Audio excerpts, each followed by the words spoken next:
Songe mbele mtazamaji, katika masuala ya elimu ni kwamba walimu wa shule za sekondari msingi JSS katika kaunti ya Kilifi wameendelea kushinikiza serikali kuzipa shule hizo mamlaka ya kujisimamia.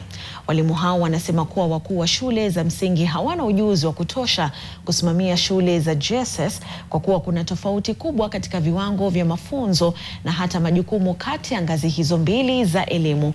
Wakizungumza na wanahabari mjini Kilifi, walimu hao waliwataka wazazi na wananchi kwa jumla kuunga mkono katika juhudi zao za kutaka shule zijisimamie, wakisema hatua hiyo itaboresha usimamizi na hata mazingira ya kujifunzia. Aidha, walitaka tume ya huduma za walimu TSC kuingilia kati na kutatua migogoro inayoendelea kati ya shule za msingi na za JSS, wakionya kwamba mvutano huo unaweza kuathiri masomo ya wanafunzi wa shule za upili na msingi.